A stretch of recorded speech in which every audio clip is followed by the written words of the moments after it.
أعوذ بالله من الشيطان الرجيم بسم الله الرحمن الرحيم Assalamualaikum warahmatullahi wabarakatuh.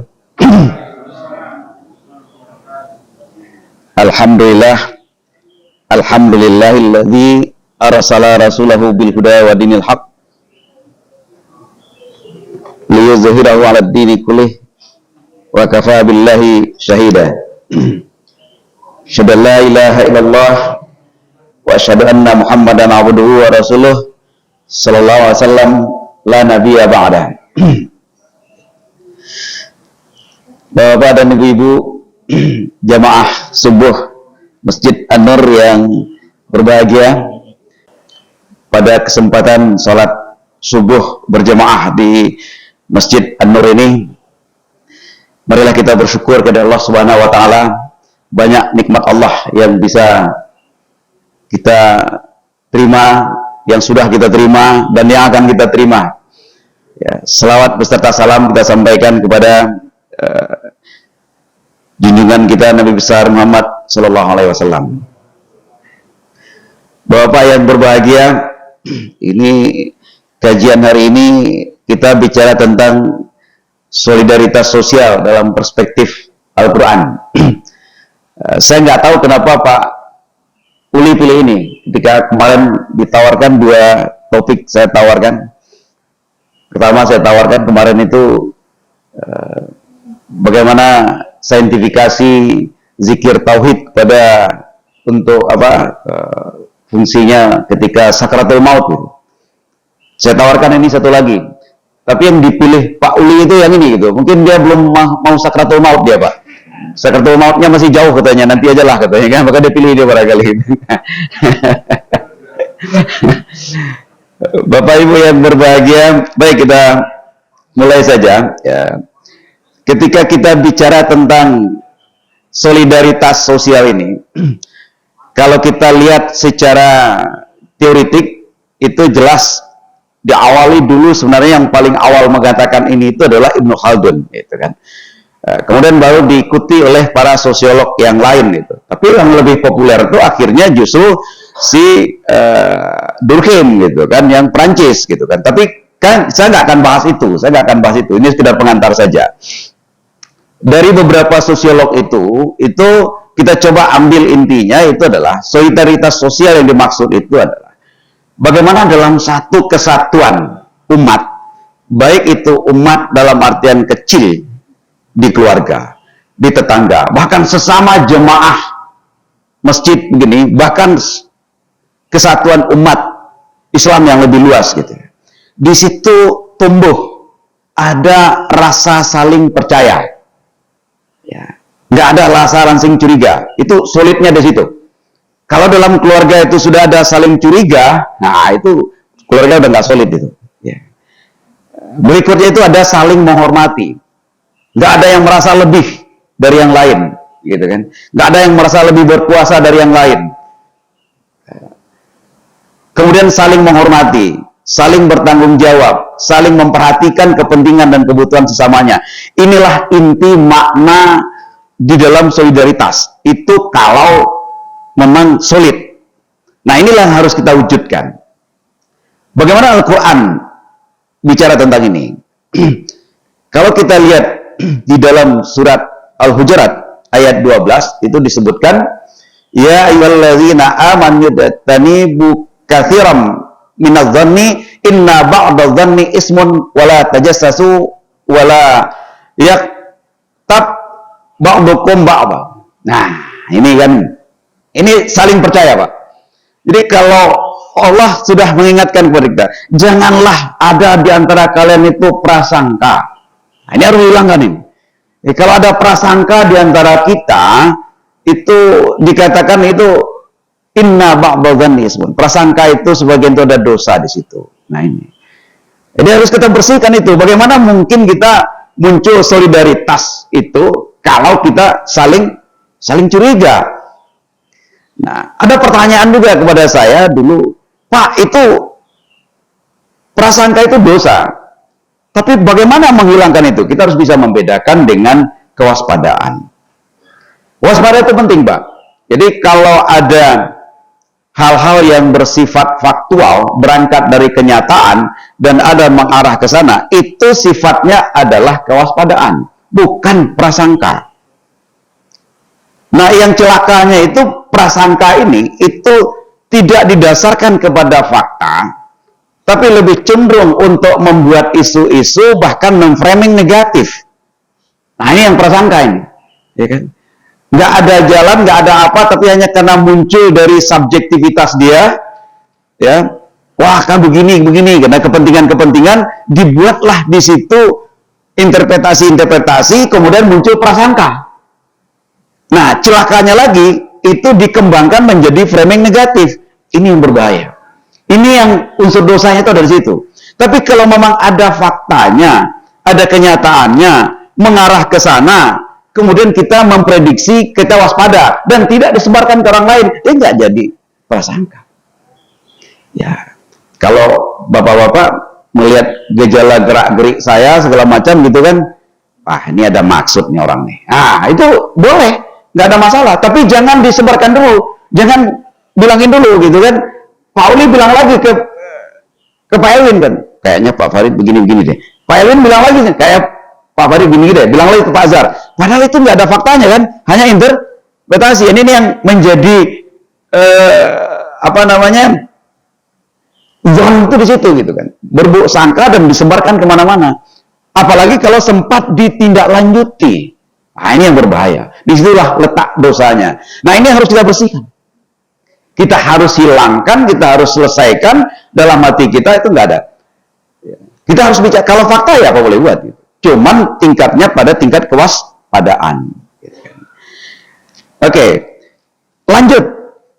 Bicara tentang kita saling menghormati. Gitu kan. Itu di dalam surat Al-Hujurat ayat 10 juga dibilang. Ya.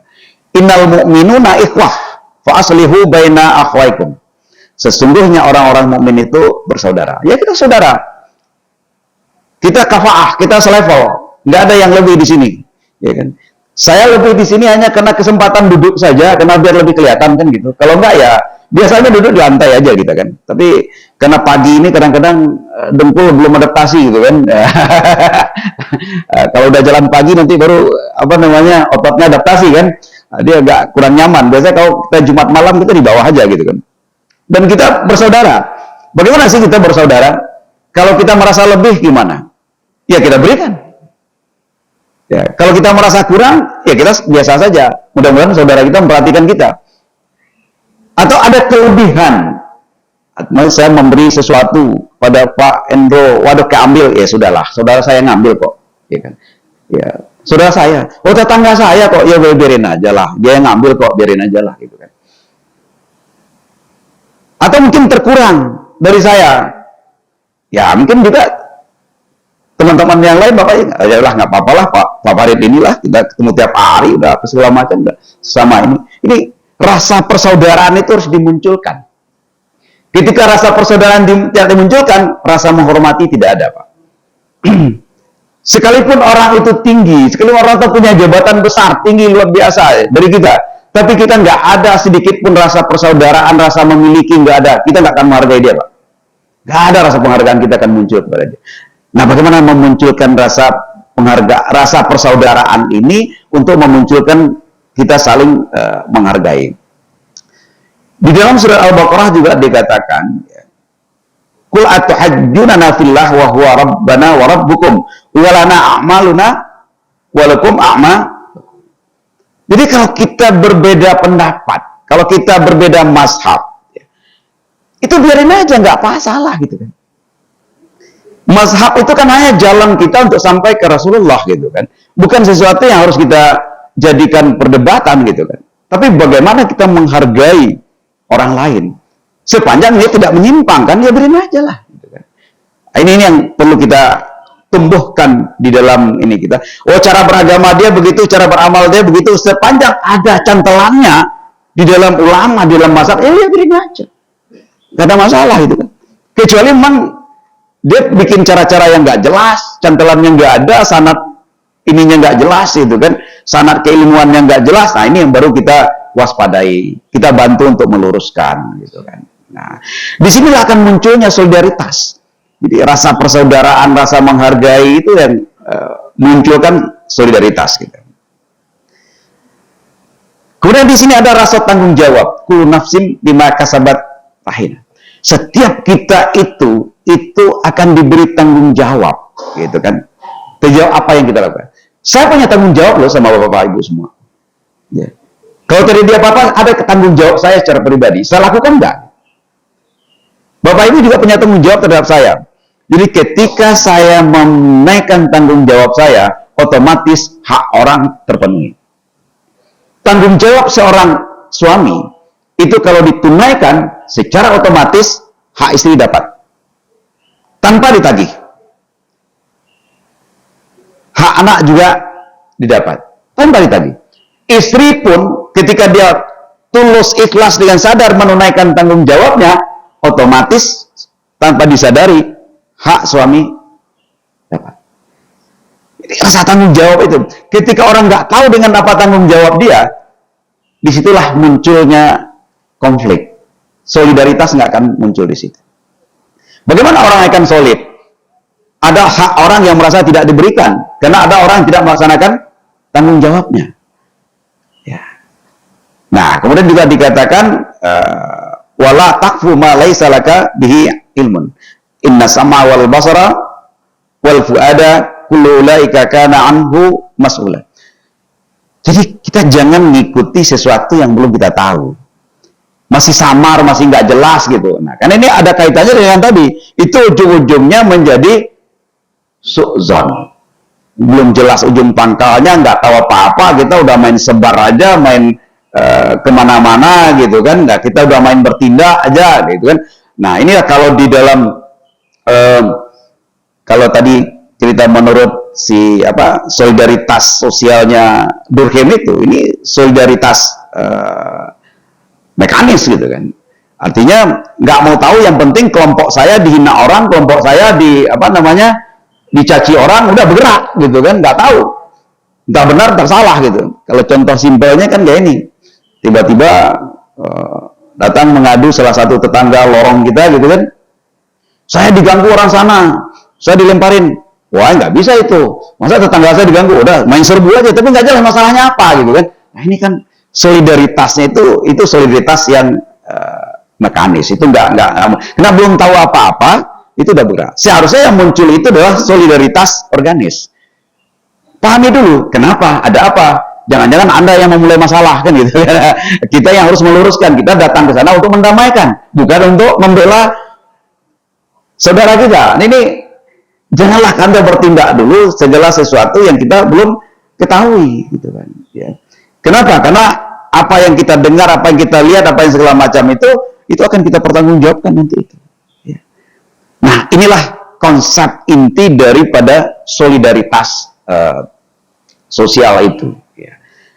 Nah, Bapak Ibu yang berbahagia, itu kan konsepnya ya. Baik secara ilmu sosial, kemudian apa yang ada di dalam Al-Quran yang menyatakan bahwa pentingnya solidaritas sosial seperti itu.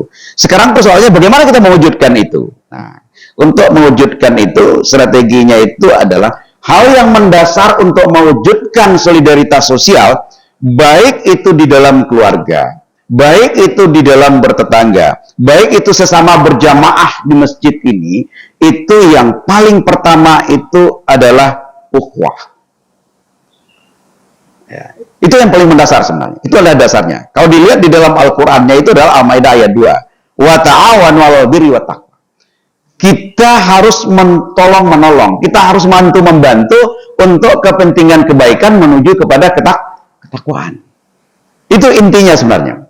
Kalau ada ciri-ciri tanda-tanda gerak-gerik ya, Pak Mukhtar itu akan berbuat baik semacam, saya dukung. Nah, ini Pak Lukman beberapa waktu semangat sekali ngajak orang meramaikan masjid. Nah, ini kita tolong menolong kita untuk ke arah situ. Ya. Apa yang bisa kita lakukan untuk mendorong ini? Kenapa? Karena itu akan menuju untuk ketakwaan. Dasarnya di situ. Jadi kalau ada yang kita lihat ada arah-arah kebaikan dari saudara-saudara, kita tolong. Tapi jangan untuk melakukan tolong untuk yang tidak baik. Wala ta'awanu 'alal ismi wal 'udwan. Jangan kita saling tolong menolong. Udah jelas ini akan membuat fitnah orang. Udah jelas ini akan menciptakan kegaduhan gitu kan. Nah, karena memang dari kelompok kita, karena dari inner group kita gitu kan, kita ikut bertindak juga, padahal nggak jelas ujungnya ini. Padahal ujung-ujungnya jelas akan menciptakan konflik. Nah, ini harus kita hindari. Ini dasarnya di situ ya. Nah, dari rasa persaudaraan, kemudian kita berusaha untuk bersikap harus saling tolong menolong untuk kepentingan kebaikan dan mengarah kepada ketakwaan. Nah, disinilah munculnya saling peduli. Ya, munculnya saling peduli. Innallaha ya'muru bil 'adli wa ihsan. Bagaimana kita itu berusaha terus ya untuk mengadvokasi secara sosial kepada kawan-kawan kita. Artinya gini, banyak hak-hak orang lain, banyak hak-hak manusia di sekitar kita yang mungkin tidak diperolehnya, tidak didapatkannya. Nah, ini bagaimana kita berusaha untuk menciptakan keadilan tersebut. Ada anak yatim, tidak dapat perhatian di lingkungan kita. Itu harus ada orang yang mengadvokasi, harus ada orang yang mengingatkan. Ya. Kita harus berbuat baik itu secara adil. Wa yanha 'anil fahsya'i wal munkar. Bagaimana kita berusaha untuk mencegah atau mengantisipasi, mempreventif terjadinya tindakan-tindakan yang tidak baik di lingkungan kita. Nah, kepedulian inilah yang paling penting dimunculkan. Jadi orang yang tadi berusaha, yang menjaga ta'awanu 'alal birri wa taqwa tersebut, pertama sekali dia adalah kepedulian terhadap lingkungannya. Kepedulian yang pertama itu adalah ada sensitivitas tentang ada ketidakadilan. Ketidakadilan itu bukan bicara negara saja, tapi bicara hak-hak individu, hak-hak kelompok, ya. Itu ada yang tidak terberikan. Kalau tidak diberikan, nah ini harus diperjuangkan. Jangan ada orang yang mendukung ketidakadilan tersebut. Kita sama-sama punya hak beribadah di masjid ini. Tapi kalau ada hal-hal yang berusaha untuk gap, untuk masalah ini harus diluruskan. Diluruskan dengan cara baik, dengan cara ma'ruf. Ini yang tidak dibolehkan. Jangan ada hak orang karena perbedaan pendapat, karena perbedaan ini kita harus cut orang, nggak boleh. Kenapa? Karena semua orang berhak. Kecuali tadi membawa kepada keburukan. Kalau membawa kepada keburukan, nah ini harus dihalangi sama-sama. Karena itu masuk kepada wala ta'awanu 'alal ismi. Itu nggak boleh. Tapi sepanjang itu mengarah kepada yang baik, berikan hak mereka. Kita harus peduli kalau ada hak-hak orang tersebut yang tidak dapat diakses oleh dia. Nah, ini harus kita berikan sama-sama. Tapi kadang-kadang kan ini Pak, yang paling berat itu kan yanha 'anil fahsya ini Pak. Kalau amar ma'ruf tuh paling enak. Kayak saya ini paling enak Pak, ngomong baik-baik gitu, ngajak yang baik-baik gitu. Tapi kalau Ustadz Usdi itu melakukan sesuatu yang ini, aduh gimana ya, ini nggak enak nih ngingetin Ustadz Usdi ini kan senior, ini gimana cara kalau salah-salah ngomong nanti malah memusuhi saya. Ini banyak pikiran Mbak, banyak pertimbangan orang kalau sudah bicara yanha 'anil fahsya itu. Menjaga, saling menjaga ini kadang-kadang berlebihan di kita, sehingga untuk tanha 'anil fahsya wal munkar itu nggak jalan di kita itu. Ya. Kalau jalan ada juga yang agak brutal, terlalu keras gitu kan. Nah, tidak dengan cara persuasif. Nah, ini memang harus dengan cara Pak. Jadi mencegah kemungkaran itu juga harus dengan cara ma'ruf. Dan yang kedua itu Pak, dari ukhuwah tadi itu harus kita kembangkan itu adalah saling memberdayakan. Kenapa? Karena kita ini nggak sama semua ini. Kita nggak sama. Ya. Pengetahuan kita berbeda. pengalaman kita berbeda, kemampuan keterampilan kita berbeda, kemampuan ekonomi kita berbeda, kemampuan fisik kita sama berbeda. Sehingga ketidakberdayaan itulah yang perlu kita tutupi teman-teman kita. Kita tutupi anggota keluarga kita. Kita tutupi ketidakberdayaan tetangga kita. Kita tutupi ketidakberdayaan jemaah yang ada di kita itu. Ya. Kenapa? Innallaha la yughayyiru ma biqaumin hatta yughayyiru ma bi anfusihim. Jadi nggak akan mungkin masjid kita ini berkembang lebih baik, ya, kalau dikatakan begitu lah, kalau tidak dari kita. Kita harus saling mendukung, saling memberikan support, gitu kan. Bukan saling menyalahkan. Nah, yang repot itu kan saling menyalahkan, saling tuding, saling ini. Nah, ini yang paling susah. Disinilah letaknya kita memberikan pemberdayaan. Yang punya pengetahuan baik, silakan sampaikan pengetahuan yang baik, yang benar, dengan cara yang baik juga. Yang punya pengalaman baik, kita sampaikan dengan pengalaman yang baik kita, dengan cara yang baik juga. Tapi dengan dasar itu tadi, dasarnya adalah ukhuwah. Tidak ada di situ kecurigaan. Tidak ada di situ, wah ini dia ada maksudnya ini. Wah, ini ada kegiatan di masjid, ini dia nggak menyarankan begini, bikin begini. Ini ada tujuan lagi nih, jangan-jangan. Ini ada ingin sesuatu nih, makanya buat kegiatan di masjid. Nah, hal-hal yang seperti itu harus kita hilangkan. Itu tadi intinya itu adalah, ya, jangan ada sakwasangka, jangan ada zon itu tidak ada di dalam diri kita. Kita sama semua. Inilah yang harus kita tumbuhkan. Ya. Kalau hal itu tidak tumbuh, ya, itu yang akan muncul itu bukan solidaritas, tapi justru konflik. Jadi solidaritas ini sebenarnya itu adalah bagaimana untuk meredam, untuk mengendalikan, untuk tidak terjadinya konflik. Gitu kan. Nah, dasarnya itu memang tadi ukhuwah itu. Jadi kalau muncul kepedulian, muncul memberdayakan orang, gitu kan, itu juga dengan ukhuwah. Jadi saya diminta untuk memberikan sekedar tukar pikiran seperti ini, ya saya melihatnya itu adalah dalam konteks pemberdayaan saja, gitu kan. Nanti mungkin saya juga harus diberdayakan oleh teman-teman yang lain, gitu kan. Nanti kita berdiskusi, kita ngomong, gitu, kita saling oh iya ya, tadi nggak tahu, saya jadi tahu, gitu kan. Yang tadinya saya nggak paham jadi paham. Justru bukan berarti saya lebih dari bapak-bapak ada di sini. Saya hanya pemicu saja, pemancing saja untuk kita berdiskusi atau sekedar mengingatkan. Jangan-jangan apa yang kita sampaikan ini, yang saya sampaikan ini, itu juga sudah biasa, yang sudah bapak ibu juga ada tahu. Cuma kita saling mengingatkan di sini. Dan yang ketiga itu adalah kita saling menciptakan suasana. Nah, ini kalau kita tarik contoh Pak Lukman itu kan, dia sudah memberdayakan, kasih spanduk besar di sana kan, woi, sholat ke masjid itu keren, gitu kan.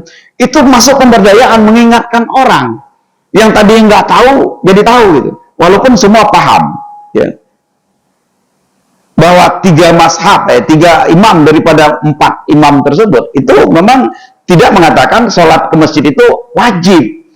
Itu nggak bisa kita pungkiri. Tapi bagaimana ketika suasana diciptakan di masjid ini, kalau saya melihat boleh ini Pak, kenapa Pak Lukman bukan nggak berhasil, tapi belum optimal berhasilnya. Ada diciptakan suasana.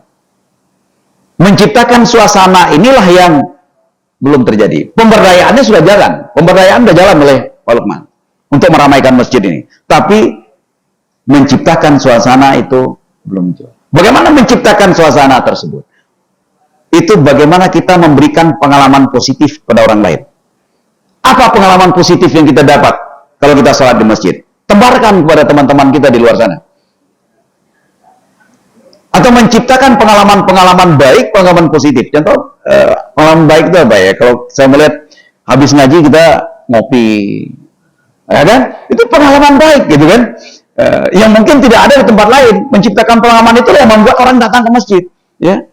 Kalau kita lihat, kalau dulu ya, saya udah lama nggak ke sana. Kalau masjid Salman ITB umpamanya kan, itu kan semua apa ada di situ, makan, minum lah, teh, kopi segala macam itu, silakan aja. Itu kan pengalaman baik bagi siapa? Bagi orang yang kebetulan mampir di situ, gitu kan. Sekarang pertanyaan kita, apa pengalaman baik ya, yang positif yang bisa dilakukan, diinisiasi oleh pengurus atau oleh teman-teman yang ada, sehingga membawa orang, menciptakan orang, oh ya ke masjid deh. Pak, kalau gitu nggak ikhlas dong ke masjidnya, ikhlasnya belakangan.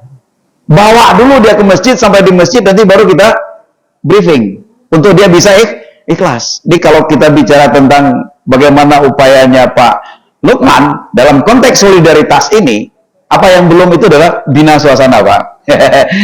Pemberdayaannya sudah dijalankan, oleh kepeduliannya sudah kita jalankan, tapi persoalannya ada di bina suasananya, mungkin belum optimal. Bukan nggak ada, tapi belum tepat, sehingga suasana yang tercipta itu belum dapat memancing orang, menggiring orang untuk ramai datang ke masjid. Nah, dari sinilah munculnya solidaritas sosial yang saling percaya, saling menghormati, saling tanggung jawab, saling perhatikan antara sesama. Bapak Ibu yang berbahagia, minum dulu Pak ya. Dari sini, ini baru kerangka pikirnya Pak. Jadi karena kita punya kerangka logik kita itu seperti apa?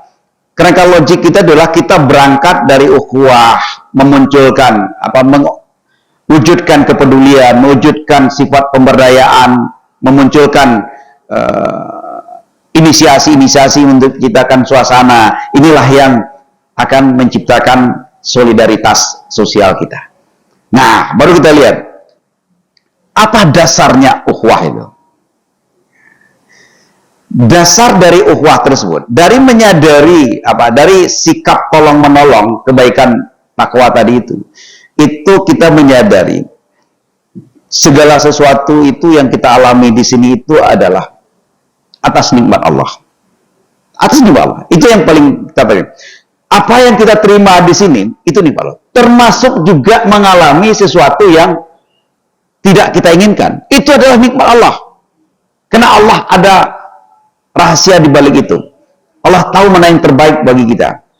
Sehingga kalau kita perhatikan di dalam paling tidak di dalam surat Al-Kautsar ini ya, kita harus menyadari nikmat Allah terhadap kita. Inna a'tayna kal kautsar. Itu bukan hanya sekedar dibaca, tapi coba inna a'tayna kal kautsar. Begitu banyaknya Allah telah memberikan kenikmatan kepada kita. Kita menyadari dari mana? Sikap kita melihat itu dari mana? Kalau kita mengatakan, ini kan karena memang usaha saya. Oh, ini kan karena saya memang ulet bekerja. Ini kan karena memang saya pintar, makanya saya bisa jadi seperti ini. Sifat-sifat seperti itulah yang tidak bisa memunculkan solidaritas. Karena dia merasa lebih dari orang.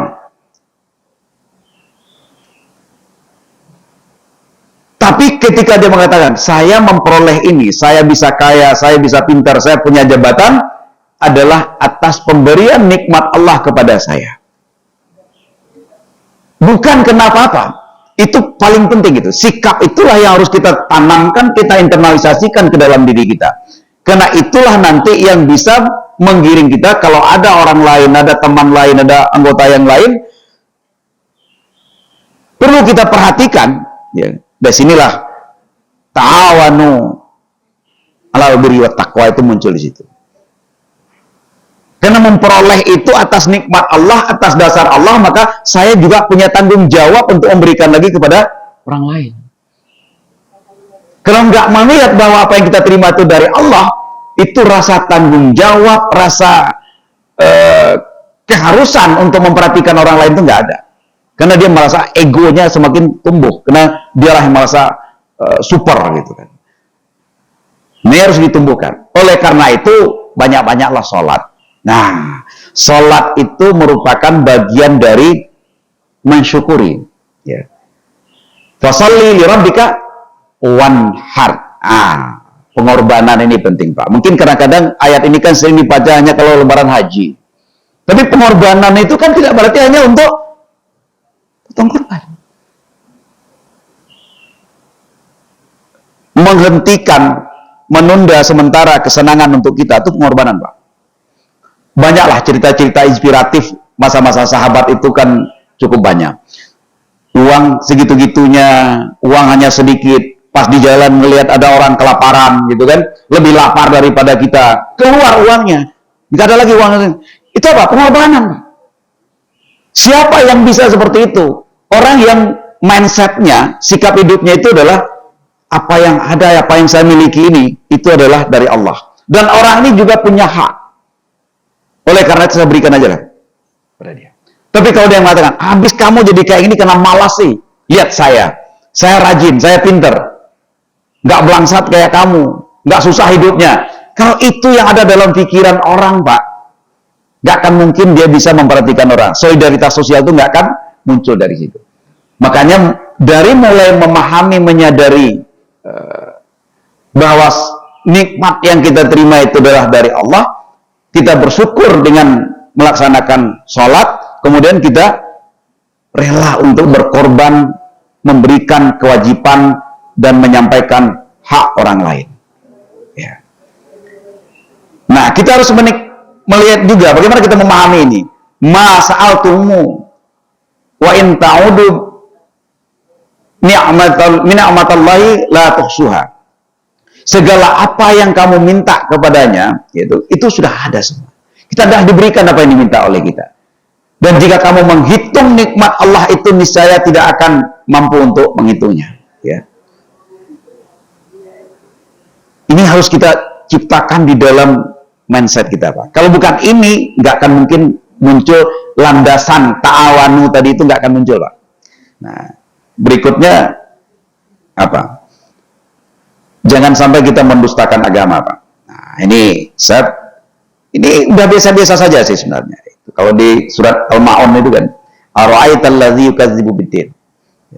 Orang-orang yang mendustakan agama. Di antaranya itu apa? Fazalikal ladzi yad'ul yatim. Orang yang menghardik anak yatim. Nah, ini jangankan ini menghardik itu kan bisa dalam artian fisik, bisa dalam artian mental, bisa dalam artian sosial. Ini menghardik itu tidak hanya verbal, tapi ketika kita menciptakan suasana yang tidak nyaman bagi seorang anak yatim, itu bisa dimaknai sebagai menghardik. Anak yatim itu sebenarnya problem dia apa, Pak? Ya. Ini kalau yang pernah mengalami yatim, kita bisa diskusi setelah ini, Pak. Anak yatim itu sebenarnya yang problem yang dihadapi yang paling itu adalah sebenarnya psikologis, Pak. Kehilangan kasih sayang seorang bapak, itulah yang sebenarnya yang sangat mendasar perasaan dia itu. Bukan hanya persoalan makan dan minum. Kadang-kadang karena mungkin peninggalan bapaknya atau ibunya mungkin secara materi mungkin bisa terpenuhi. Tapi ada yang tidak bisa terpenuhi oleh dia itu sebenarnya itu adalah persoalan psikologis. Makanya ini disebutkan janganlah kamu menghardik gitu kan.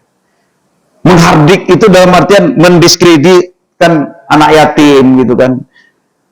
Apalagi kalau dia mendekat ke rumah kita, ini pada mengganggu lagi. Ini perlakuan kita kepada anak yatim itu, perlakukanlah kita sebagai seorang bapak bagi seorang anak yatim, kalau kita ketemu anak yatim. Bukan selalu harus kasih uang, tapi menyenangkan dia itu dalam artian psikologis. Ya. Nah, kemudian baru ketika kita ini, wala yahuddu ala ta'amil miskin. Jangankan memberi, ngajak juga enggak. Lihat orang miskin banyak, ya. Ya kan? Ini memahaminya hanya memberi, memperhatikan. Tapi kalau dilihat ayat ini, wala yahuddu ala ta'amil miskin. Jangankan memberi, mengajak aja tidak. Ini kan mendustakan agama. Ini yang harus kita pelihara betul. Orang kalau nggak peduli dengan anak yatim, nggak peduli dengan orang miskin, itu nggak mungkin, Pak. Solidaritas sosial itu akan muncul, akan tumbuh oleh dia. Kemudian orang yang sholatnya itu adalah untuk keriaan, Pak. Ria dalam artian biar dilihat orang, biar dikatakan orang, oh dia alim dia sekarang, oh dia udah taat sekarang, oh dia sekarang udah sadar, udah ke masjid terus sekarang, ya kan? Biar dipuji oleh orang, biar dipercaya oleh orang, gitu kan? Oh dia sekarang udah pakai baju koko, pakai kopiah terus, gitu kan? Udah kita pilih aja dia jadi pimpinan gitu. Nah ini kan kayak gini. Yang kayak gini kan mendustakan agama semua ini kan. Ya, kalau pendustaan agama kayak gini mana mungkin ya diawali dengan cara-cara mendustakan agama, orang tertipu, kena melakukan sesuatu untuk dalam konteks agama, dalam keriaan, dia dalam artian untuk kepentingan yang lain, bukan kepentingan agama itu sendiri. Ujung-ujungnya apa?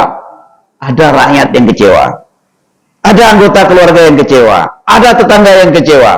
Lama-lama mengatakan, wah kacau ini orang. Di situ muncul apa? Konflik, bukan solidaritas. Coba kalau kita sedikit meluas, Pak. Kalau kita pilih orang-orang pimpinan kita, kemudian dia tidak mendustakan agama, tidak riak di dalam melaksanakan keagamaan, ya kan? Artinya tulus dia lakukan, Allah akan berikan jalan untuk dia. Tapi ketika itu dilakukan hanya adalah sekedar untuk mencari perhatian agar dapat suara, setelah terpilih apa yang terjadi? Banyak orang yang konflik, banyak orang yang, maksud saya, banyak orang yang menghujat, banyak orang yang tidak puas. Kenapa? Jadi tidak puas karena dia pernah menggunakan agama secara tidak baik, masuk kategori mendustakan agama. Allah marah ujungnya. Nah, Bapak Ibu yang berbahagia, itu dasar kita untuk menciptakan ukhuwah tadi. Jadi logikanya itu dia apa? Untuk menciptakan solidaritas sosial, dasar yang paling mendasar itu adalah ukhuwah. Untuk ukhuwah itu bisa tercipta, dasarnya itu antara lain adalah menginternalisasi bahwa semua nikmat Allah itu datang dari Allah. Semua nikmat yang kita terima, kenikmatan kita alami datang dari Allah. Kemudian hindari untuk mendustakan agama. Bapak Ibu yang berbahagia, kalau kita ciptakan beranjak dari ukhuwah itu, kita wujudkan apa yang disebut dengan kepedulian tadi. Saya mengistilahkan dengan advokasi umat, gitu kan. Itu bisa kita munculkan tadi apa namanya, mewujudkan keadilan, Pak. Mulai dari bawah sampai ke atas. Ya. Tadi sudah kita sebutkan di atas ya, di dalam surat An-Nahl 90 itu, ya'muruna bil adli wa ihsan wa yanha 'anil fahsya'i wal munkar. Ya. Kunu qawamina lillahi, itu di dalam surat Al-Maidah. Jadi kita betul-betul mewujudkan keadilan. Keadilan itu bukan urusan pengadilan, Pak. Tapi bagaimana keadilan itu menempatkan sesuatu pada porsinya, itu yang paling penting. Atau memberikan hak orang yang ada pada kita. Itu keadilan itu ada di situ. Kalau ada orang-orang yang belum atau tidak sanggup atau tidak bisa mengakses suatu kebutuhannya, kepentingan dia, hak dia yang mendasar, boleh dikatakan hak azazi itu kita upayakan, kita bantu untuk itu. Maaf Bapak Ibu yang berbahagia, kalau sedikit agak spesifik ya. Kalau ditanya, kenapa Muhammadiyah bikin sekolah? Dan banyak. Kenapa Muhammadiyah bikin rumah sakit namanya? Saya pernah tanya kepada senior-senior saya. Kenapa awalnya Kiai Haji Ahmad Dahlan itu bikin sekolah? Karena pada masa itu orang nggak bisa bersekolah, Pak. Hanya orang-orang Belanda, hanya orang tertentu, hanya sekolah-sekolah Belanda. Pribumi nggak ada sekolah, makanya dia bikin sekolah. Artinya di sini apa? Ada ketidakadilan yang dilihat di situ. Orang berhak, orang punya ini untuk sekolah, untuk mendapatkan pendidikan, tapi nggak boleh, dilarang. Ayo saya buat supaya semua orang bisa, pribumi bisa sekolah. Inti makna awalnya di situ. Tapi sekarang, ya kan, saya sering kritik juga, ya. Saya sering sampaikan kepada teman-teman di Muhammadiyah. Sekarang Anda bikin sekolah bagus-bagus, bikin sekolah hebat-hebat. Berapa banyak orang miskin yang tidak bisa sekolah? Maaf Bapak, saya memang orang Muhammadiyah, tapi saya kritik Muhammadiyah juga gitu. Jujur saya lihat ini autokritik gitu kan. Dan itu saya sampaikan. Jangan dijadikan sekolah itu untuk mencari uang. Tapi sekolah itu, ya, konteksnya sekarang itu adalah mungkin ada orang miskin, ada orang duafa yang tidak mampu untuk dapat akses ke sekolah bermutu. Diberikan nggak kesempatan itu? Kalau tidak diberikan kesempatan oleh itu, berarti menyalahi dari cita-cita awal. Ini di kita di sini ada nggak Pak orang yang atau mungkin kalau di sini mungkin nggak mungkin lah, tapi mungkin di kampung kita, di tempat lain yang kita punya kolega, itu tidak bisa mengakses sekolah. Hanya gara-gara kemampuan ekonomi. Coba bayangkan Pak ya, saya pernah berpikir, kalau kita konsisten, ya, kita yang punya penghasilan minimal 7 juta sebulan, minimal, ya, itu paling tidak 250.000 zakat keluar, Pak, 2,5%. Paling tidak. Kalau kita berikan itu 250.000 itu, kalau sekolah-sekolah yang tidak terlalu mahal, gitu kan, itu udah bisa 1 orang, Pak. Atau paling tidak itu setengah orang, Pak. Kalau sekolah yang bagus, yang bermutu, kalau Bapak punya penghasilan 15 juta sebulan, zakat ditambah sedekahnya, bisa menyekolahkan 1 orang duafa ke sekolah yang bermutu, Pak. Yang mungkin SPP-nya atau mungkin biayanya sampai 1 juta. Kenapa tidak? Tapi cara berpikir inilah yang kita tidak wujudkan. Bagaimana kita memberikan keadilan? Kita hanya bicara keadilan, itu hanya bicara kesamaan. Tapi keadilan bukan bicara itu, Pak. Maka bagi saya istilahnya adalah advokasi sosial. Ada orang yang haknya belum bisa terpenuhi, tapi dia butuh. Itulah yang harus kita bantu. Dengan cara berpikir advokasi umat kayak ginilah akan munculnya solidaritas sosial umat ini, Pak. Yang kedua itu adalah memperhatikan dan menjaga hak sesama umat. Yaitu ada fa'atizal qurba haqqahu. Yaitu berikanlah hak-hak orang itu. Ya, kalau hak orang tidak diberikan, yang timbul apa, Pak? Bukan solidaritas, tapi justru konflik. Ya. Nah, ini pemberdayaan, Pak. Ini di dalam surat Ar-Ra'd itu juga disebutkan, innallaha la yughayyiru ma biqaumin hatta yughayyiru ma bi anfusihim. Ya. Ya, ini harus kita berdayakan. Ya. Ya, orang yang tidak tahu kita kasih tahu. Orang yang tidak mampu kita kasih kemampuan. Apa yang dia tidak punya? Apa yang kelemahan dia? Saling menutupi kelemahan kekurangan inilah yang sebenarnya inti daripada pemberdayaan.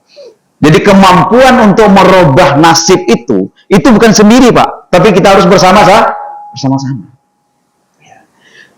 Nah, kemudian bagaimana kita saling menasihati? Ya, kalau dia salah, dia keliru, dia kurang tahu, kita harus menasihati. Ya, di sini disebutkan illal ladzina amanu wa amilus shalihat wa tawassaw bil haqq wa tawassaw bis sabri. Saling mengingatkan. Itu pemberdayaan, Pak. Kalau ini tidak jalan di dalam satu komunitas, itu nggak akan mungkin terjadi apa yang disebut dengan solidaritas sosial. Nah, ini tadi bina suasana tadi, Pak. Kita memerankan diri sebagai khalifah di bumi, Pak. Kita ini diciptakan oleh Allah itu adalah untuk menjadi khalifah di bumi. Kita perpanjangan tangan Allah dalam satu sisi. Si A ada rezeki, tapi rezekinya luar kita. Itu peran khalifah ada di situ. Ada hak orang lain tapi melalui kita. Kalau itu kita berikan, berarti menjalankan tugas kekhalifahan. Tidak, kita dapat jadi orang kaya, Pak. Kita ditakdirkan jadi orang kaya. Kita dapat ditakdirkan menjadi penghasilan lebih baik. Tapi ada orang yang tidak mampu, makan aja susah. Yang harus ngasih makan siapa, Pak? Allah. Tapi ada tangan-tangan Allah yang diciptakan sebagai khalifah itu di muka bumi, itu adalah kita yang diberikan rezeki lebih. Jalankan peran kekhalifahan itu. Bagaimana kita menciptakan suasana tersebut, orang akan muncul, oh iya, enak. Ada orang yang belum mendapatkan akses-akses ibadah, akses ini segala macam itu. Kita berikan kesempatan. Kalau akses untuk ibadah saja nggak diberikan, bagaimana? Ini kan sesuatu yang perlu kita pertimbangkan. Suasana apa yang akan muncul? Bisa kita bayangkan. Bapak Ibu yang berbahagia, saya nggak banyak cerita. Mungkin inilah sekedar pemicu atau mungkin pemantik untuk diskusi kita. Nggak tahu sampai jam berapa kita diskusi. Karena Sabtu ini oke-oke aja ya. Saya pikir dari situlah munculnya. Jadi logiknya tadi itu adalah dari ukhuwah sebagai dasarnya, kemudian muncul kepedulian dan advokasi umat tersebut, kemudian pemberdayaan dan bina suasana. Inilah yang memunculkan apa yang kita sebut tadi. Ini saling percaya, saling hormati, saling tanggung jawab, saling perhatikan antara sama. Inilah munculnya apa yang disebut dengan solidaritas sosial. Baik Bapak Ibu yang berbahagia, barangkali cukup sekedar pemantik atau pemancing diskusi kita. Silakan kita mulai untuk berdialog, berdiskusi. Ya, silakan Bapak Ibu yang berbahagia. Siapa yang mau mulai duluan? Pak Endo. Silakan Pak Endo. Terima kasih Pak. Assalamualaikum warahmatullahi wabarakatuh. Waalaikumsalam warahmatullahi wabarakatuh. Saya ada dua pertanyaan Pak. Ya. Yang pertama tadi disebutkan oleh Bapak di dalam Quran disebutkan tidak aku utus Rasulullah SAW melainkan untuk menjadi rahmat bagi seluruh alam. Ya, saya tanyakan seluruh alam ini apakah seluruh planet galaksi, seluruh galaksi yang ada atau maksudnya seluruh alam itu apa? Yang kedua, dalam rangka solidaritas ya Pak, mungkin agak menyimpang sedikit. Umat Muslim di Palestina sedang dikuyok-kuyok sama Yahudi Israel, dan kemungkinan ada kecenderungan di Indonesia juga akan dikuyok-kuyok oleh Cina, RRC. Mereka sudah mendatangkan puluhan juta tentara ke Indonesia untuk mempersiapkan pasti sama dengan Yahudi menistakan umat Islam di Palestina. Nah, dalam itu kan sudah kita dalam situasi yang sangat tidak baik-baik saja. Kenapa kok kita tidak dalam sholat kita tidak memprioritaskan qunut nazilah, Pak? Itu kan kita mendoakan untuk kesejahteraan kita. Itu Pak. Terima kasih. Assalamualaikum warahmatullahi wabarakatuh. Waalaikumsalam warahmatullahi wabarakatuh. Terima kasih Pak Endro. Ini bicara inna arsalnaka illa rahmatan lil alamin. Ya, ketika kita berbicara alam, itu memang kalau bahasanya alam semesta ya bukan hanya bumi. Karena antara planet-planet dengan bumi itu ada saling keterkaitan, Pak. Ya, kita hidup di bumi ini, ya, itu nggak bisa lepas dari energi matahari. Kalau matahari itu sudah nggak ada lagi, ya, terganggu, gitu kan? Mineral yang ada, yang kita butuhkan di bumi ini asal dari sana. Udah kita nggak bisa hidup, Pak. Jadi memelihara alam semesta itu ya semuanya, karena ada saling terkait. Jadi antara kita dengan planet-planet luar angkasa tersebut, itu bumi ini punya keterkaitan, punya kebutuhan untuk itu. Jadi memeliharanya itu ada situ. Ya, tapi persoalannya sampai sejauh mana kita punya kemampuan untuk mengetahui kerusakan-kerusakan di planet sana. Nah, ini kan keterbatasan ilmu, Pak. Jadi kita diminta hanya paling tidak menjaga apa yang kita tahu, apa yang kita lihat. Alam semesta yang kita lihat, yang kita tahu, yang bisa kita jaga adalah bumi. Ya. Sebenarnya di luar angkasa sana kita nggak punya kemampuan untuk itu, ya. Bagaimana lagi? Tapi kalau ditanya apakah masuk semuanya itu adalah alam semesta itu masuk planet luar angkasa, kalau menurut saya iya. Kenapa? Karena antara planet dengan planet itu punya saling keterkaitan, bukan hanya berdiri sendiri. Bulan itu hidup karena ada matahari, Pak. Kita juga di sini hidup karena butuh mineral. Itu munculnya dari planet.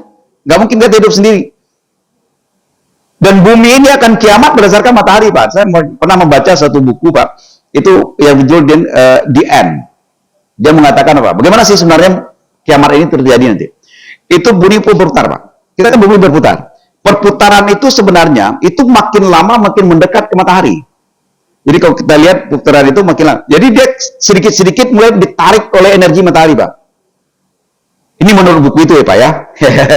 Jadi ketika nanti sudah mendekat, semakin dekat posisi matahari dengan posisi bumi, disitulah bumi itu disedot dan disitulah bumi itu hancur, berantakan. Kenapa? Nggak kuat lagi untuk menahan tarikan dari energi matahari. Kalau sekarang kan masih ada tahanan ini dengan masih jauh lah, jadi kekuatannya masih ada. Ketika sudah makin lama makin dekat, itu hancurlah bumi itu. Tapi setelah saya renung-renungkan, benar nggak sih makin lama makin dekat?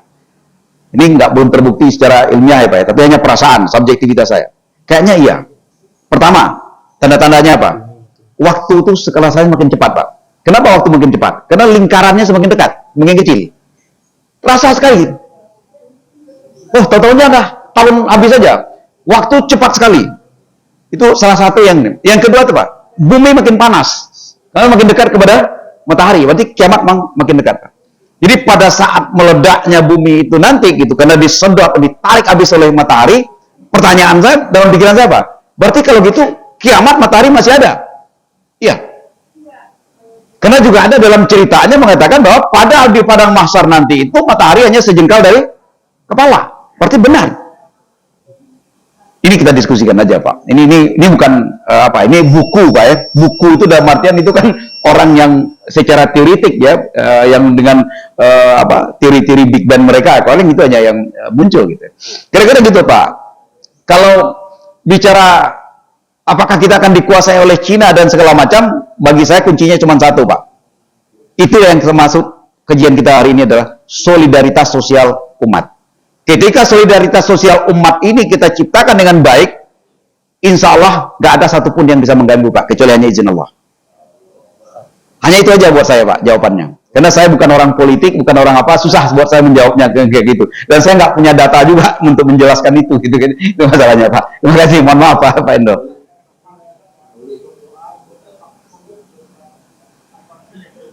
Kalau berdoa dengan kunut nazilah segala macam itu adalah satu bentuk solidaritas kita secara religius deh Pak. Saya mendoakan orang lain sebenarnya, mendoakan saudara-saudara kita. Karena memang dia mengalami satu kejadian yang luar biasa yang perlu kita doakan sama-sama dengan kunut itu. Nggak ada salahnya Pak. Kan tidak harus kita, orang lain juga melakukan itu. Kalau kita melakukan itu, tidak harus menunggu bahwa perintah dari masjid kunut nazilah setiap ini. Nggak perlu. Kalau mau dilakukan, kita syukur, kita lakukan. Tapi kalau tidak, silakan sendiri-sendiri juga bisa kan kunut nazilah itu. Kan tidak harus nunggu orang banyak. Silakan aja. Mungkin orang lain tidak muncul. Mungkin di masjid ini enggak, tapi masjid kita ada. Di masjid kita enggak, di masjid lain ada. Enggak ada semua, kita juga bisa lakukan sendiri. Kenapa harus menunggu orang? Inilah yang kita sebut tadi adalah menciptakan suasana tadi itu Pak. Jadi kalau mau semuanya, ya bisa saja. Tapi tidak mengatakan bahwa kalau kunut nazilah dilakukan, masalah selesai, belum tentu juga Pak. Tergantung pada takdir Allah Subhanahu wa Ta'ala. Kira-kira gitu Pak Endo. Silakan Pak Lukman. Ya, Assalamualaikum Pak. Waalaikumsalam warahmatullahi. Mengenai hadir di masjid tadi, mungkin dari beberapa imam yang tidak mewajibkan kita berjamaah di masjid. Ya. Itu satu. Apa sih pengertian atau definisi dari tidak diwajibkan untuk hadir di masjid atau sholat di masjid? Karena buat saya sebetulnya inilah kalau kita tertanam hati kita yang demikian, tentunya ini akan melonggarkan atau akan mempersempit ukhuwah kita. Justru di masjid apa sih manfaatnya? Itu akan terjadi ukhuwah. Ukhuwah antar jamaah, ukhuwah dalam mempertahankan keislaman kita, kan gitu ya Pak Farid ya? Betul. Makanya kalau saya coba hindari hal-hal yang seperti tadi tertanam di dalam diri kita, bahwa masjid itu sebetulnya hadir ke masjid bukan merupakan satu kewajiban. Emas kalau saya sih satu kewajiban buat saya, ya kan? Sehingga inilah kita akan dapat apa yang akan kita dapat selain kita ibadah kepada Allah dalam masjid. Itu aja kira-kira Pak. Jadi PR jangan, kalau buat saya sih nggak perlu di-PR-kan, nggak harus di masjid. Nah ini yang saya bilang, kalau tertanam di hati kita begitu bahaya nih. Kalau saya nih, asumsi saya, persepsi saya, kira-kira gitu Pak Ustaz. Oke. Gini Pak, ada persoalan itu adalah ada makna yang bersifat subjektif, ada yang makna yang bersifat objektif Pak. Jadi ketika para imam mazhab, para ulama mengatakan bahwa ya mungkin ada 3 imam yang mengatakan ya tidak wajib. Ya, makna tidak wajib itu adalah kalau tidak di masjid tidak dosa dan sholat tetap sah. Itulah kira-kira maknanya, gitu kan, bagi mereka itu. Nah, itu maknanya kita sebut dengan makna objektif Pak. Tapi apa yang dimaksud oleh Pak Lukman? Bagaimana kita menciptakan sebuah makna subjektif? Makna subjektif itu adalah bagaimana kita mewajibkan diri kita sendiri. Rasa kewajiban terhadap diri kita itu apa? Nah, itu yang saya katakan tadi. Orang merasa wajib, merasa keharusan terhadap dirinya sendiri untuk datang ke masjid. Kunci maka saya katakan adalah bina suasana Pak. Bina suasana itu bukan hanya persoalan masjid sebagai sebuah media secara fisik, tapi bagaimana hubungan sosial dan hubungan batin, hubungan psikologis antara kita di masjid ini. Ketika hubungan batin ini muncul, rasanya nggak ketemu Pak Agus itu rasanya ada kerugian saya. Minimal 5 kali sehari kalau kita ada di rumah itu ada rasa bahwa ada kerugian nggak ketemu Pak Boy. Ada satu yang kurang kalau saya nggak ketemu Pak Boy. Ini kan apa ya? Satu keharusan mewajibkan saya untuk ketemu. Di luar hal itu adalah ada satu keharusan afdal. keafdalan kita melaksanakan ibadah itu adalah kita lakukan untuk mendapatkan apa namanya pahalanya sampai 27 kali lipat itulah kerugian yang kita abaikan, yang kita buang begitu saja. Ketika itu dimunculkan, ini adalah menjadi makna subjektif kepada diri kita yang mewajibkan diri kita sendiri. Dan kita tidak bisa memaksakan itu mewajibkan kepada orang lain. Karena ada makna objektifnya, yaitu yang disampaikan oleh para imam mazhab tersebut. Dan kita tidak bisa paksakan itu. Karena sifat objektif, apa adanya. Tapi bagaimana kita menciptakan kewajiban itu menjadi subjektif. Nah, jalannya seperti yang saya katakan tadi itu adalah bagaimana satu bina suasana di luar kita memberikan pengetahuan. Kalau pengetahuannya yaitu di pemberdayaan kita sampaikan pengetahuan mereka segala macam, sulit Pak. Karena pengetahuannya sudah selesai. Nah, bagaimana jalan keluarnya apa? Bina suasana atau kepedulian. Itu aja. Nah, kalau kita bisa menciptakan suasana yang kondusif, suasana yang menarik, suasana yang menciptakan pengalaman-pengalaman baik dan positif bagi jamaah untuk datang ke sini, itulah yang bisa mendukung atau mewujudkan secara optimal apa yang diinginkan oleh teman-teman ya, yang dimotori oleh Pak Lukman ini. Seperti itu Pak Lukman. Ya, Bapak Ibu, silakan mungkin ada yang lain. Pak Ade.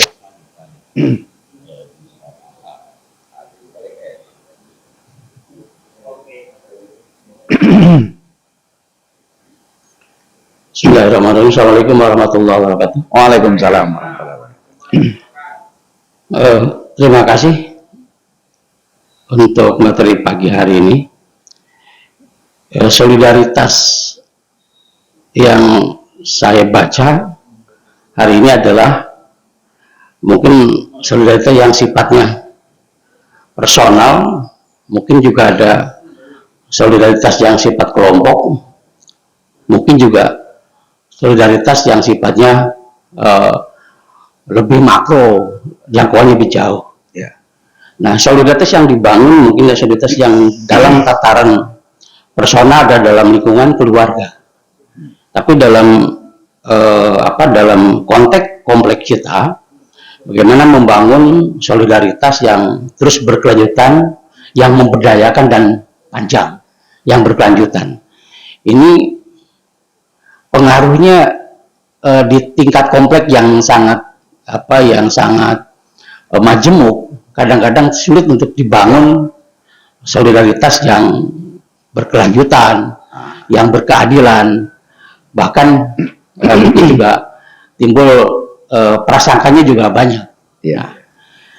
Lain kita bandingkan misalnya dengan hidup kita di kampung, solidaritasnya sangat tinggi. Tahun 70-80 kita hidup di kampung sana, satu kentongan bunyi saja itu sudah terbangun sebuah solidaritas yang luar biasa. Di musola, di masjid, kentongan dibunyikan, semua akan datang berduyun. Ada kematian, atau ada pun kerja bakti, gotong royong, ada orang sampai menubuk padi dan itu luar biasa.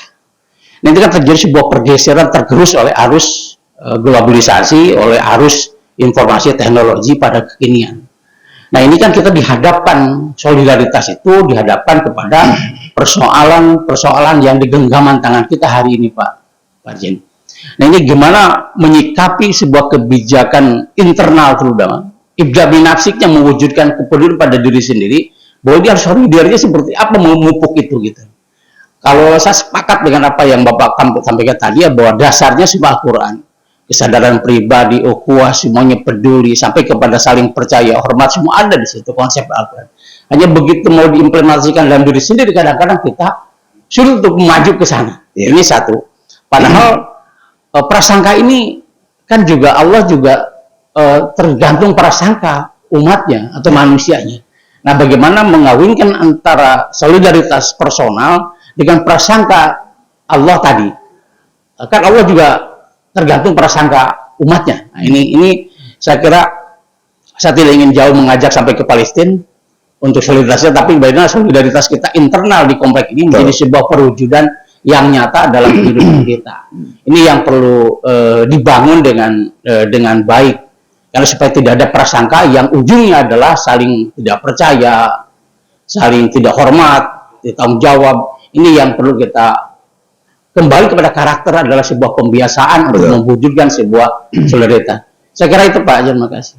Ya, saya pikir saya setuju Pak ya, bahwa memang solidaritas itu akan mendapat tantangan luar biasa di masyarakat-masyarakat yang heterogen.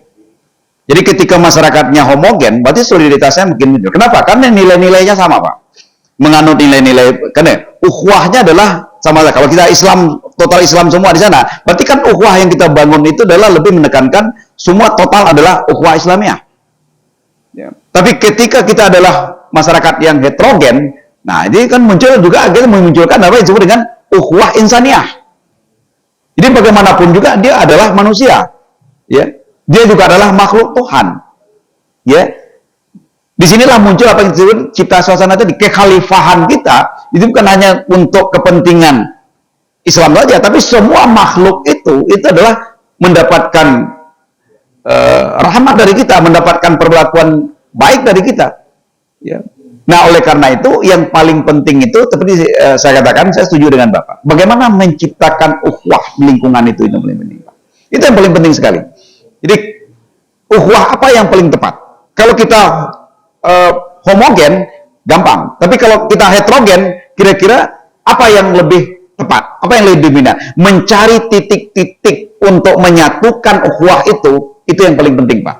Nah, di masyarakat-masyarakat yang plural, gitu kan, yang heterogen seperti ini, disinilah peran daripada apakah RT RW-nya, apakah lurahnya, tokoh-tokoh masyarakatnya, dia punya peran untuk menggiring ke dalam suatu nilai-nilai ukhuwah itu, Pak. Karena itu akan menjadikan dasar untuk solidaritas tadi itu. Ya, ya contohnya, umpamanya ada orang yang memunculkan ukhuwah itu karena solidaritas sekampung, gitu kan. Nah, itu kan ada juga yang memunculkan hal yang seperti itu. Nah, kalau ada yang meninggal apa segala macam itu, ya itu kemudian rasa persaudaraan tadi itu persoalannya, Pak. Ada nggak sih rasa bersaudara antara kita dengan tetangga? Itu aja masalahnya. Ya. Kalau tidak ada muncul rasa bersaudara seperti itu nggak akan datang, Pak. Ya. Kalau kita ada rasa persaudaraan seperti itu, Pak, Bapak tinggal di sini, ada orang yang meninggal di Bekasi, tapi ada rasa persaudaraan, Bapak datang ke sana, Pak. Tapi kalau memang tidak ada munculnya rasa persaudaraan, satu gang aja meninggal, dia nggak keluar, Pak. Ini kan memunculkan, percaya siapa yang bertanggung jawab memunculkan rasa-rasa seperti itu, menumbuhkan itu siapa? Yang menumbuhkan itu, yang menanam, yang merawat, yang mengarahkan, itu adalah leader-leader yang ada di lingkungan itu. Ada leader yang formal seperti RT RW, lurah, kemudian ada leader yang informal, itu adalah tokoh-tokoh masyarakatnya. Ya, kalau tokoh masyarakat yang menciptakan konflik kan kacau, Pak. Dia dianggap tokoh, dianggap intelek, kemudian ngomongnya macam-macam, itu justru menimbulkan konflik. Nah, ini yang berbahaya, Pak. Gimana ukhuwah akan muncul, gitu kan? Nah, bagaimana sekarang kita menghimbau kepada tokoh-tokoh kita, elit-elit kita itu, ya, lakukanlah hal-hal yang menyenangkan, membuat adem, gitu kan, membuat nyaman, gitu. Jangan menciptakan, bukan menciptakan konflik, gitu. Kira-kira gitu, Pak. Ya. Ini sampai jam berapa kita, Pak? Sampai jam 7. Oh, masih lama. Nggak apa-apa. Kalau sampai jam 7, oke lah. Silakan, Pak. Kayak Pak Basti belum ngomong, Pak. Tadi mau nemanin saya duduk sini, Pak. Kita udah seragam. Sama-sama. Udah janjian, ya. Mulai dari baju, peci, sarung, udah seragam kita. Ya. Assalamualaikum warahmatullahi wabarakatuh. Waalaikumsalam warahmatullahi wabarakatuh, Pak. Pak Ustadz Farid mungkin keluar dari jalur yang disampaikan tadi, tapi saya Pak Farid ya. Kalau kereta keluar jalur bahaya, Pak. Kita lihat sekarang perkembangan Palestina sama Israel. Sangat-sangat kita perhatiin, Pak. Dulu waktu kita tsunami banyak orang lain membantu kita, Pak ya. Ya. Kita juga Indonesia sudah banyak bantu. Saya juga kemarin itu dari perusahaan membantu ambulan. Nah, sekarang ini apa yang bisa kita bantu? Kayak manusia itu sudah nggak ada harga lagi di sana, Pak. Habis dihancur-hancurin, Pak. Jadi apa yang harus kita perbuat, Pak? Terima kasih. Assalamualaikum warahmatullahi wabarakatuh. Ya, terima kasih Pak Basri. Saya juga nggak bisa mengatakan kalau kita ini tidak punya kepedulian terhadap Palestina. Kalau kita lihat luar biasa. Kalau bukan hanya saat ini, satu-satunya ada rumah sakit di sana untuk bantuannya rumah sakit Indonesia, Pak. Gak ada negara lain yang bikin rumah sakit di situ. Bagaimana lagi orang Indonesia seperti ini gitu. Jadi kita nggak bisa mengatakan jangan hanya melihat situasi saat ini. Kejadian Palestina dan Israel itu udah lama, kan baru. Dari sebelum-sebelumnya, disitulah tergeraknya umat Islam Indonesia ini patungan segala macam sampai berdiri rumah sakit Indonesia di sana, Pak, untuk menampung saudara-saudara kita Muslim Palestina itu. Kemudian berapa miliar kemarin itu ormas-ormas kita udah menyampaikan ini, gitu kan? Mungkin saya nggak tahu apakah formal dari pemerintah itu mungkin etika internasional, saya nggak tahu persis gitu Pak, apakah dibolehkan seperti itu, mungkin untuk menjaga etika pergaulan internasional, jadi antar negara tidak memberikan bantuan blok begitu, nanti dikira seperti apa. Nah, tapi melalui ormas-ormas besar kita, saya pikir tidak sedikit, ya, baik itu yang bersifat materi, ya, maupun yang bersifat non materi seperti kesehatan. Itu bulan sabit merah berapa besar mereka ini ke sana. Itu mereka tidak berhenti, Pak, dari dulu sampai sekarang itu. Ya, jadi kita tidak melihat bahwa ketika mereka tidak separah ini pun sebenarnya itu berjalan dari lembaga-lembaga sosial kita yang ada di Indonesia. Tapi menurut saya Indonesia justru termasuk yang aktif lah untuk memperhatikan Palestina itu, Pak, kalau bicara itu. Jadi tidak berarti juga kita mengklaim bahwa tidak ada perhatian, karena kondisi saat ini di suasana sosial politik di kita pun juga itu kan terbagi, Pak. Perhatian kita terbagi dengan persoalan pilpres-pilpresan, persoalan MK-MK-an, persoalan apa, itu nggak bisa. Apapun yang terjadi di lingkungan kita saat ini, di negara kita nggak bisa lari dari situ. Tapi tidak berarti dengan kondisi seperti itu kita melupakan Palestina, enggak. Faktanya ada kok, Pak. Ya, masih ada. Ya, tapi saya katakan bahwa saya nggak mengerti aturan etika pergaulan internasional antar negara. Ya mungkin negara tidak enak mengatakan, nih kami bantu loh sekian atas nama negara pemerintah Indonesia. Mungkin nanti etikanya seperti apa, malah menimbulkan permusuhan baru atau blok-blok tersendiri. Mungkin menjaga itu saya nggak tahu. Tapi dari kelompok-kelompok sosial besar umat Islam Indonesia sudah cukup menurut saya itu termasuk aktif lah untuk memberikan perhatian ke itu benar, Pak, memang sudah jalan itu ya. Itu benar, di mana-mana kita diarahkan, digerakkan gitu.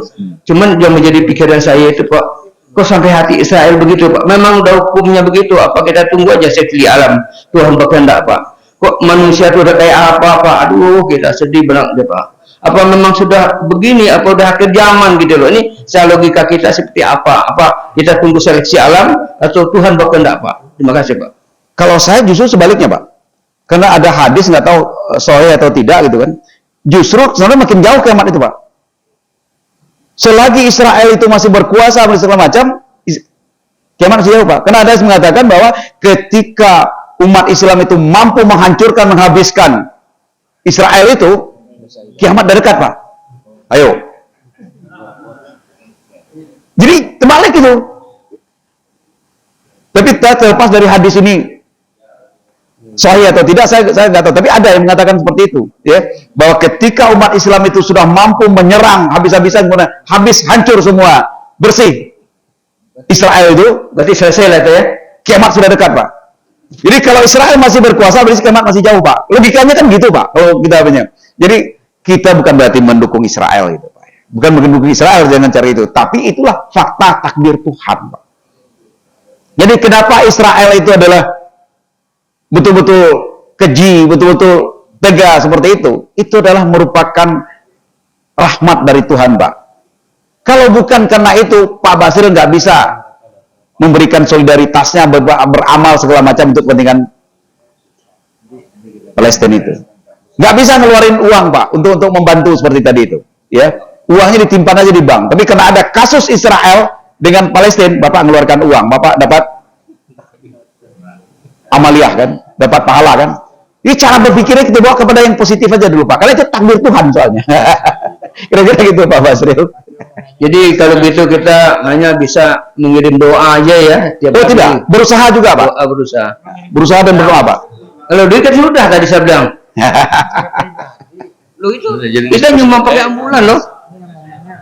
Farid, saya mau tanya. Pakai yang ini Pak, biar masuk Mana, TV Pak? Pak. Oh, Pak Teo. Woi, ke halangan tiang Pak Teo. Wah. Ya, assalamualaikum warahmatullahi wabarakatuh. Waalaikumsalam warahmatullahi wabarakatuh. Ustadz Farid, ini kan kita semua, hampir semua umat muslim ya, Ya.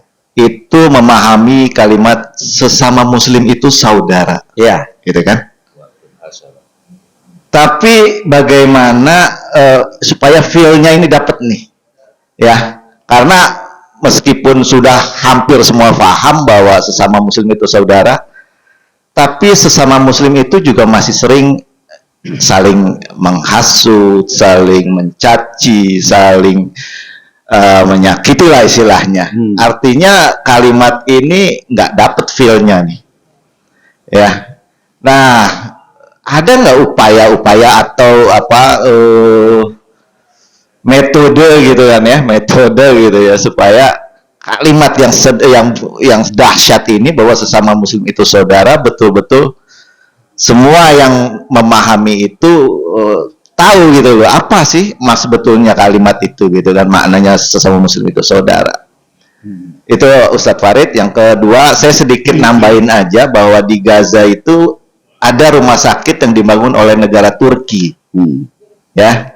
Jadi bukan ANSI Indonesia aja yang membangun rumah sakit, Turki juga membangun itu rumah sakit kanker kalau nggak salah di sana. Ya. Itu aja Ustadz Farid. Terima kasih. Wassalamualaikum warahmatullahi wabarakatuh. Waalaikumsalam warahmatullahi wabarakatuh. Terima kasih Pak Teo. Kalau menurut saya untuk menumbuhkan persaudaraan tadi itu, menumbuhkan bahwa kita sesama umat muslim itu bersaudara itu, kuncinya itu adalah hak dan kewajiban, Pak. Kita tahu nggak dengan kewajiban kita untuk sesama umat muslim? Apa kewajiban kita terhadap saudara kita? Kewajiban kita dengan saudara kandung berbeda dengan kewajiban kita terhadap saudara sepupu. Berbeda dengan kewajiban kita dengan saudara kita yang lebih luas lagi, itu kan ada batasan. Nah, paling tidak seperti yang saya katakan tadi itu adalah saudara kita bersaudara sesama umat muslim, hak yang paling esensial diberikan itu adalah menghargai. Menghargai orang lain itu yang paling penting.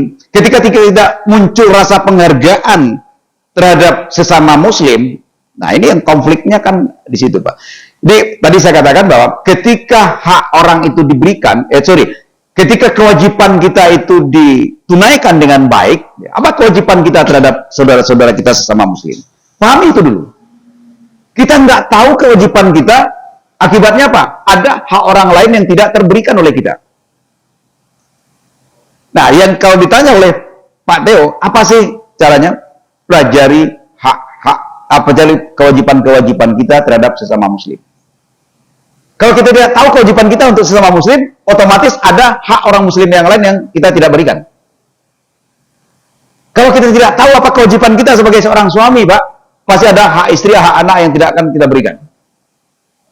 Jadi kalau ditanya strategi simpelnya, kira-kira begitu barangkali Pak Teo. Tolong kita umat Islam ini sama-sama mempelajari, sama-sama memahami apa kewajiban kita sebagai seorang muslim terhadap muslim yang lain. Di antara kewajiban itu adalah selamatkan mereka, pelihara mereka. Yang lebih cara lagi apa? Pelihara dari keselamatan mulut kita, omongan kita. Kadang-kadang ngomong yang baik aja keluarnya jelek, gitu kan? Membuat orang sakit hati. Bagaimana orang mau selamat? Nah, kewajiban kita sebagai muslim itu kepada muslim yang lain apa? Itu yang paling penting. Bahwa kita akan berbeda pendapat, ya pastilah. Orang kita punya kemampuan beda, otak beda, pelajaran beda, background pendidikan beda pendapat biasa, tapi hormati. Nah, kalau dia sesat, mari kita luruskan sama-sama. Itu aja. Saya pikir itu Pak Teo singkatnya bagi saya. Bagaimana Bapak Ibu? Barangkali udah hampir jam 6. Tadi kata Pak Elwin cukup 45 menit ya. Oh gitu, baik. Apa masih ada? Masih ada Pak Alfian? Masih? Cukup?